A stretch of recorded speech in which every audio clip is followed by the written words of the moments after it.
क्या कुछ निर्णय लिया गया इस विधानसभा में, क्या कुछ आप लोगों का रोल रहेगा? देखिए, मैं तो पहले अपना परिचय देता हूँ। मेरा नाम है मेजर अमर सिंह चौहान। मैं राष्ट्रीय जनवादी पार्टी सोशलिस्ट का राष्ट्रीय अध्यक्ष हूँ। और जो हमारा ये समाज है, बेलदार, बिंद, नुनिया और केवट, मल्लाह, निषाद, ये तमाम जातियों का हम संगठन हमारा चलता है। हम इसलिए यहाँ पर आए हैं कि मैं 2020 में भी यहाँ पर आकर के कई सीटों पर चुनाव लड़ाया था। अभी मैं 2025 में आकर के हम समझते हैं कि हमारे समाज को ना तो कोई भाजपा पूछती है, ना जेडीयू पूछती है, ना आरजेडी पूछती है। हम अभी तक किसी को, हमारे समाज को टिकट ही नहीं दिया जाता है। तो हम क्यों ना अपना संगठन को मजबूत करके हम उस टिकट के हम स्वयं बांटेंगे। 243 सीटों पर राष्ट्रीय जनवादी पार्टी सोशलिस्ट हमारा संघर्ष जितना संगठन है वो पूरे उसमें लड़ाएगी। अगर हमको कोई संगठन हमारे से टिकट नहीं, हमारे साथ गठबंधन नहीं करता है, हमारे समाज को टिकट नहीं देता है, तो हम 243 सीटों पर चुनाव लड़ाएंगे। ये मेरा उद्देश्य है। लेकिन एक मुख्य सवाल है कि आखिरकार मुख्यमंत्री किनको बनाइएगा? बिहार के मुख्यमंत्री बनाने में बेलदार, बिंद और कानू समाज का क्या कुछ रोल रहेगा? देखिए, मुख्यमंत्री बनाने के लिए तो हम तो चाहते हैं कि जब तक बेलदार, बिंद, नुनिया, मल्लाह, केवट, इनको अगर जिस व्यक्ति ने, चाहे वो मुख्यमंत्री हो चाहे उप मुख्यमंत्री हो, जिस व्यक्ति ने इनका निरादर किया, तो हम लोग इतने सशक्त हैं कि किसी की सत्ता को बिगाड़ सकते हैं और किसी की सत्ता को उखाड़ सकते हैं और किसी को बैठा सकते हैं। ये हमारे समाज का है। आपके समाज से मुकेश सहनी उप मुख्यमंत्री बनने का प्रयास कर रहे हैं, प्रयासरत हैं महागठबंधन की तरफ से, तो क्या उनको समर्थन आप दीजिएगा? देखिए, बैकवर्ड और दलित, पिछड़ा, इनका मैं समर्थक हूँ। मैं समर्थक उनको जरूर देना चाहता हूँ, लेकिन वो अपने विचारों से ऊपर उठ करके आए। ये नहीं कि वो एक ही समाज के मालिक हों। सनाब मल्लाह नहीं है, वो मल्लाह तो तमाम है। हम सनाब मल्लाह नहीं चाहते हैं। आपको ये पार्टी चलाना है तो ये नुनिया, बिंद, बेलदार और ये इनको केवट, मल्लाह, इनको सबको समेटना पड़ेगा, तभी आपको मानना भी पड़ेगा, अन्यथा हम नहीं मान सकते हैं उनको। क्या संदेश देना? इस आयोजन से जो हम लोग चिंतन मंथन किए हैं, आज़ादी के 78 साल बाद आज तक मगध की धरती से बिंद, बेलदार समाज को आज तक किसी को एक बड़ी पार्टी ने आज तक टिकट नहीं देने का काम किया।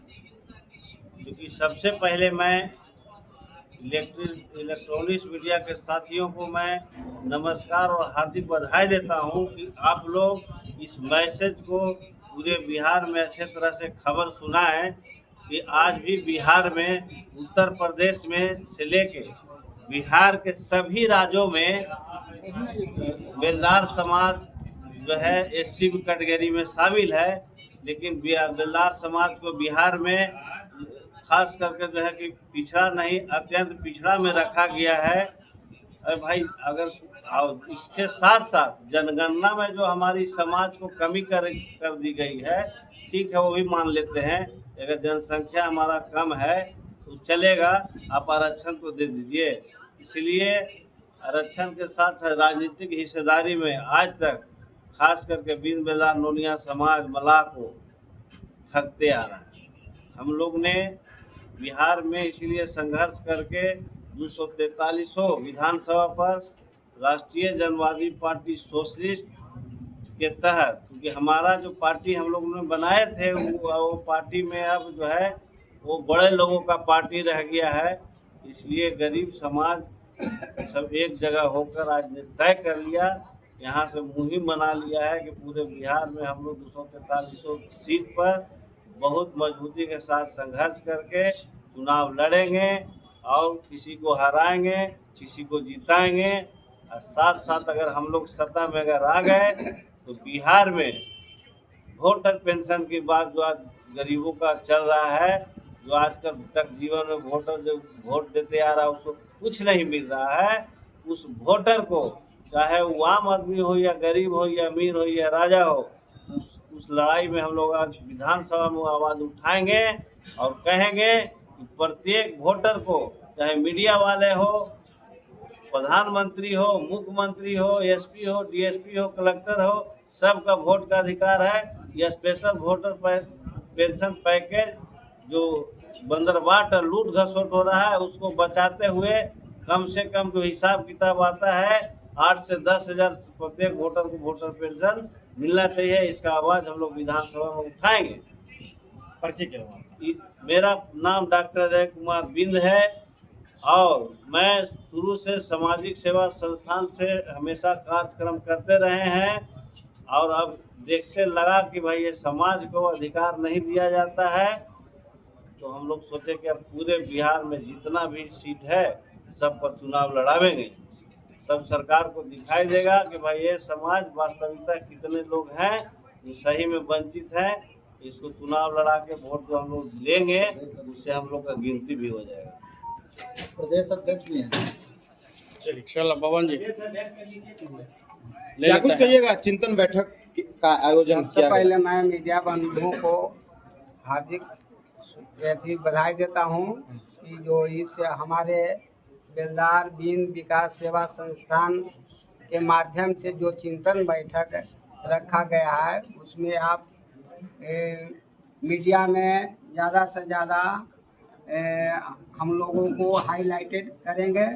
मैं इस संगठन के माध्यम से जो मैं घोषणा करता हूं कि हम इस संगठन को हर हालत में गांव तक मजबूत करने के लिए तत्पर रहूँगा और जो हमारे समाज के केंद्र सरकार हो चाहे राज्य सरकार हो आज तक ठगने का काम किया है। अभी देखिए फिलहाल में दीघा से लेकर के खगौल तक जो नहर किनारे जो गरीब बंधुओं बसे हुए हैं, गरीब मजदूर बसे हुए हैं वर्षों से, कई 50 वर्ष से ऊपर बसे हुए हैं, वहाँ के निवासी बने हुए हैं। केसलाल वर्मा नगर हुआ, चुल्हाई चौक हुआ या और मोहल्ला हुआ, उसको उजाड़ा जा रहा है। ठीक है, सरकार चाहता है कि चौड़ा रोड बना ले, लेकिन पहले उसको रहने की व्यवस्था अस्थायी करें, उसको इंदिरा आवास के तहत पटने में मकान बनावे और तब उनको उजाड़ा जाए तो अच्छा है। नहीं तो जिस तरह से उन लोग उजाड़ रहे हैं उसी तरह से हमारा समाज सत्ताधारी के उजाड़ करके फेंक देंगे। मैं बब्बन प्रसाद बेलदार, राष्ट्रीय अध्यक्ष बेलदार बीन विकास सेवा संस्थान बिहार प्रदेश का अध्यक्ष चुने हैं बीन बेलदार विकास संस्थान का। मैं इस संस्थान के द्वारा समाज को आगे बढ़ाने का काम करूंगा और हमारे मुख्य अतिथि आए हुए हैं अमर सिंह चौहान। मैं उन